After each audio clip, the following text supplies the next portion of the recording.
বন্ধুরা, আজকাল লোকে এমন দেখায়,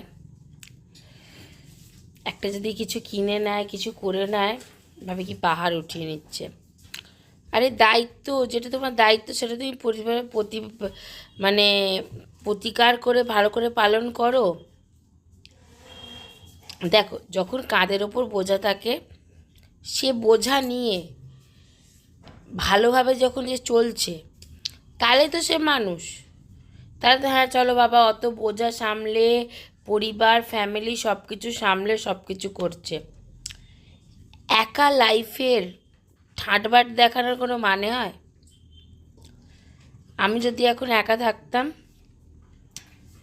তাহলে আমিও এখন এভারেস্টে চলে যেতাম। কিন্তু একা তো নেই, পেছনে তো দুটো গ্যাঁ গুতুই আছে। কী করে এভারেস্টটা যাই?